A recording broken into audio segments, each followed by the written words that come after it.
Hey guys, Prangell Gaming here and welcome back to Talk the Wall. Now this is the 15th installment, and before we get into any of your responses or questions you may have had, if you haven't seen any of the other 14 installments, then why not go check them out. There is going to be a link in the description on this video for the last Talk the Wall, or you could click the I button and there will be a link to the playlist. Now do feel free to put any questions or opinions you have in the comment section of this video, because I want a Millwall voice throughout, and while you're down there you might as well put the score predictions for the Northampton game in the comments section as well. Now, do bear in mind that I record this on a Monday, so anything that becomes new, or if any of my stories become outdated, then I will cover what else I need to cover next week. So I'm going to start with your predictions for the game against Gillingham, and the first person to leave his prediction was Joe Holloway, and he said if Tony Craig plays then Gillingham would win 3-1. And if he doesn't play, then he believed the score would end 2-1 to Millwall. Now, we did actually win the game 2-1 and Tony Craig did play, so I want to get his actual opinions on that one. And last week, Joe Holloway said that he was talking about Mark Beavers leaving when he said comparing the goal difference between Bolton and Millwall. Next up was Kelsey HD, who said that we would win it 2-0, and he was almost spot on had Josh Wright not scored that goal. Now, for the slightly optimistic predictions, or not so optimistic, the ones that really didn't think we was going to do anything, going on prejudged opinions, and that was Harry CD, who said the score would end up 1-1, and he didn't say how he thought it'd end on penalty, so I do want to get his opinion on that one, see who he would have thought would have won from spot kicks. I definitely wouldn't wanted to know what happened on that one though. And also the final person to predict this was Alfie's Wet Game, and he said he had thought the match would end 2-0 to Gillingham, and this had not been the case as Millwall battled on and got the result they needed after conceding that one against Josh Wright. Now for your opinions and comments from the last Talk the Wall, and the first person to comment was Alfie's Wet Gaming, and he said something pretty interesting, and it was, I'd say Archer has been a massive problem for us this year, as he's been nowhere near as confident, and it may be due to the fact that Craig is playing in front of him. He needs to pick it up again easily, as he was our best player last season. And before I actually go ahead and say anything, Joe Holloway responded by saying an interesting opinion. Now, what do I think of this? I think that Archer was definitely one of our best players last season. I wouldn't say he was our best, as I say that probably could have gone to Ben Thompson or Lee Gregory. That being said, I do agree 100% with what Alfie's Wet Gaming said here, as he looks to be lacking a lot of confidence, and that is due to the defence not doing their job and closing down the players outside the boxes. There's been far too many goals scored from similar situations this season. We really need to sort it out, and they've been working on defence so much, Millwall, at the moment, so hopefully we can crack that issue and, well, improve. The next person to comment was AA Academy and Football, and he said that we need a new centre-back and maybe a new young winger. I'd actually like to ask him, if you were Neil Harris and you would go and try and sign players in those positions, make it realistic within the budget that Millwall have, and who would you expect them to sign? Now, I would agree that we need a new centre-back, as Hutchinson has literally been on the injury list since the start of the season, and a young winger though,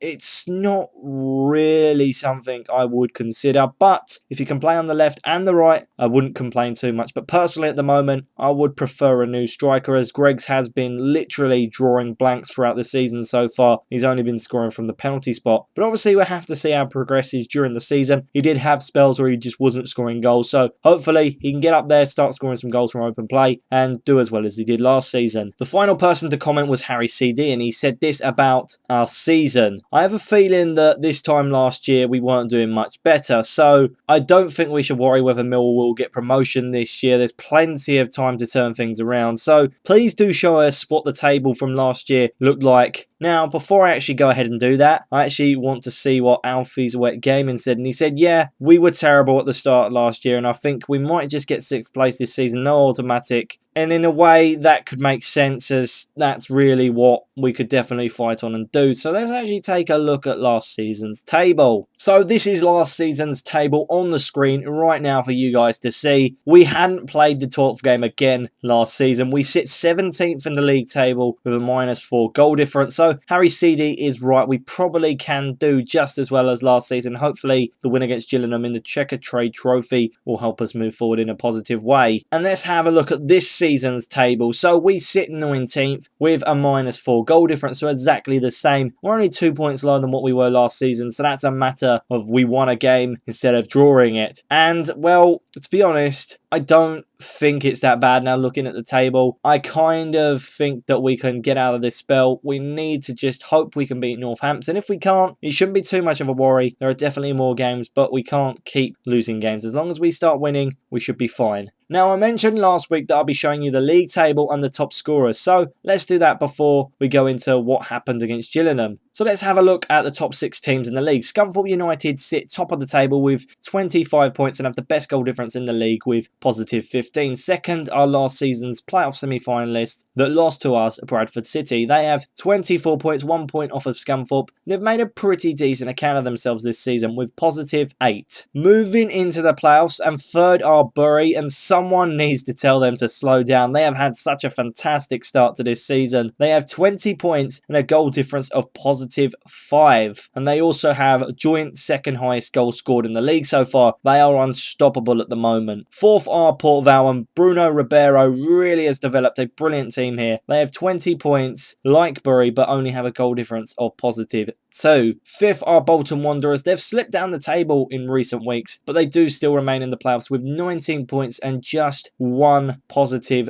on the goal difference. And the final team in the playoffs are Northampton. They are currently doing really, really well. For a side that has just been promoted, they must be laughing at the fact that Chris Wilder left to go Sheffield United. Northampton have 18 points, but there is still a decent goal difference keeping them in the playoffs. They have a +6. The side below them are Rochdale, and they have only a +3. Let's move into the top 3 goal scorers here, and now there are no prizes for guessing who is top, to be honest, and we're going to save that person till last, the best till last, and we're going to start with the third top goal scorer in League One, and that player is Marcus Maddison of Peterborough United. Now, before you say, oh, but other people have scored the same amount of him, by the way, which is 6, but I've got to combat this by saying, yes, but none of them have got 5 assists, and assists make a considerable difference, and that means that Marcus Maddison will go ahead of any player that scored those sort of goals. So he's one of those players that I really do question why he's actually in this league. He is phenomenal and he should already be in the championship. I've said this so many times, so hopefully in January he will go up to the championship. If he doesn't, I really think he's wasting his talent. He has a lot of potential and he should go and possess that talent at a higher level. Now, the second top goal scorer is someone that Millwall played in a recent match, and that is Alex Jones. He has scored 7 goals this season and it's definitely been one of the main reasons why Port Vale have done so well. And as far as I know, he is currently on loan from Birmingham City, and that's at least as far as I know. But I reckon that their manager, Bruno Ribeiro, has been on the phone to Birmingham all season asking if they can sign him on a permanent deal, and I wouldn't blame him if he was to do so. That is pretty important they get that deal done, or sign someone like him when he actually ends his loan spell. And number 1 is a player that is unstoppable at the moment, and that player is Josh Morris, Scunthorpe United's key player at the moment. Last time I talked about the top goal scorers, he actually topped the leaderboard, and he is still topping it now with an outstanding 12 goals. That is an amazing amount, and he's also got 4 assists, and that means that he's only not been involved in 11 of Scunthorpe's goals. I cannot believe that. That is absolutely mad. How does he manage to do that for a guy that didn't score that many goals last season? He will definitely help Scunthorpe get promoted if he continues to score goals. They have been an absolute force this season. And so let's move on to the one game that Mill played this week, and of course that was against Gillingham in the Checker Trade Trophy. This ended 2-1 in the end thanks to a late goal by Steve Morrison, and honestly, when Gillingham scored the first goal through Josh Wright, I really thought it was going to be one of those frustrating games that just didn't go in our favour, but thanks to Fred getting the equaliser to tie the game up, it didn't go too bad, and then Morrison came off the bench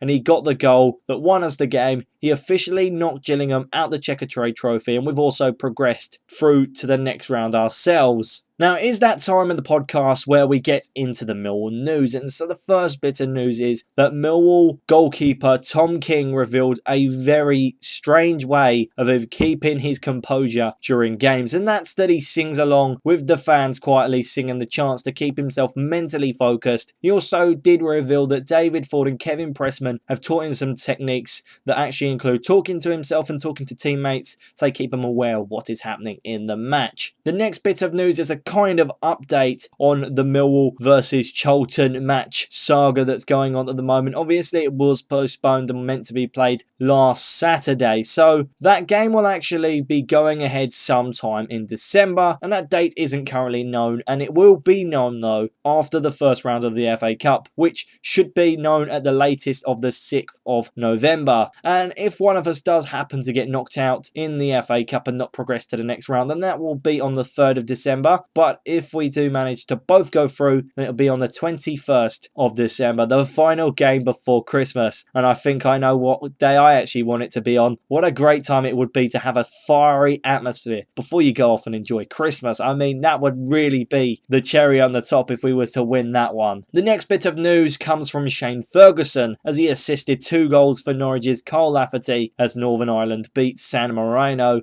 4-0 in the World Cup group qualification stage. And he might also play again on Tuesday against Germany in Hanover. And the final bit of news comes from Neil Harris, and it's due to him saying 3 things. The first is what he wanted the players that were kind of fringe players, backup players, the youthful people in the squad to prove what they can do against Gillingham and grab their chance and show that they could add something to the team. And he then said a little bit later, after the game had finished, that he was very happy with some of those players and they grabbed their opportunities with their hands full. He said he was pleased with Tom King as he proved that he was a very useful number 2 goalkeeper at Millwall, making a late save to give Millwall all the points and progress to the knockout stages. He also said he was increasingly happy with 3 individuals in the team: Ben Thompson, Sid Nelson and Fred Onyema. Fred got the goal that tied us up the game. Sid had to clear the ball away to stop a crucial chance, and Ben Thompson's energy levels and commitment to the game made sure that we beat our rivals. He also praised James Brown on his performance in his senior debut for the club and Noah Cheeseman, but Noah had to be subbed off at half-time due to the yellow card. He's famous for doing this, Harris. I understand why he does it. It's a little bit frustrating for the player, obviously. He also took the time in the same sort of interview to praise Steve Morrison on the impact he made of the coming off the bench and getting the winner for us. Harris said that due to Morrison's age,